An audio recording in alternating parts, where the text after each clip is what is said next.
நம்ம தொழுது முடிச்சுட்டு வெளியே வரப்போ ஒருத்தர் பள்ளிவாசலுக்குள்ளே சிறுநீர் கழிக்கிறத பார்த்தோன்னா நம்மளுக்கு எவ்வளோ கோவம் வரும். அவரை இழுத்து வெளியே தள்ளணும்னு தோணாது. ஆனால் இதே சுச்சுவேஷன் நபி ஸல்லல்லாஹு அலைஹி வஸல்லம் ஃபேஸ் பண்ணியிருக்காங்க. ஒரு கிராமவாசி பள்ளிவாசலுக்குள்ளே சிறுநீர் கழிக்கிறார். அப்போ மக்கள் அவரை திட்டி தடுத்து நிறுத்துறதுக்காக போகிறாங்க. அப்போ நபி ஸல்லல்லாஹு அலைஹி வஸல்லம் மக்களை தடுத்து நிறுத்தி அவர் போய் முடிக்கிட்டோன்னு சொல்கிறாங்க. அவர் போனதுக்கப்புறம் ஒரு வாளி தண்ணியோ இல்லை பெரிய வாளி தண்ணியோ எடுத்து ஊற்றிடுங்கன்னு சொல்கிறாங்க. நீங்கள் சிம்பிளாக அணுக தான் அனுப்பப்பட்டிருக்கீங்க, காம்ப்ளிகேட் பண்ணுறதுக்கு அனுப்பப்படலன்னு சொல்லி நம்மளை புரிய வைக்கிறாங்க. இவ்வளோ ஒரு எக்ஸ்ட்ரீம் சுச்சுவேஷன்லேயும் நபி ஸல்லல்லாஹு அலைஹி வஸல்லம் ஒரு விஷயத்தை எவ்வளோ பொறுமையாக ஹேண்டில் பண்ணுறாங்க. இதுலேருந்து நம்ம என்ன தெரிஞ்சுக்கணும்? இப்போது மக்கள் யாரும் பள்ளிவாசலில் சிறுநீர் கழிக்கிறது இல்லை, ஆனால் பப்ளிக் பிளேஸில் இந்த பஸ் ஸ்டாண்ட் ரோட் சைட்லலாம் இன்னும் சிறுநீர் கழிச்சிட்டு தான் இருக்காங்க. இந்த விஷயத்த கண்டிப்பாக நம்ம எல்லாரும் மாற்றிக்கணும்.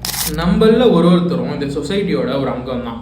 இந்த சொசைட்டியை சுத்தமாக வச்சுக்கிறது நம்ம எல்லாரோட கடமை.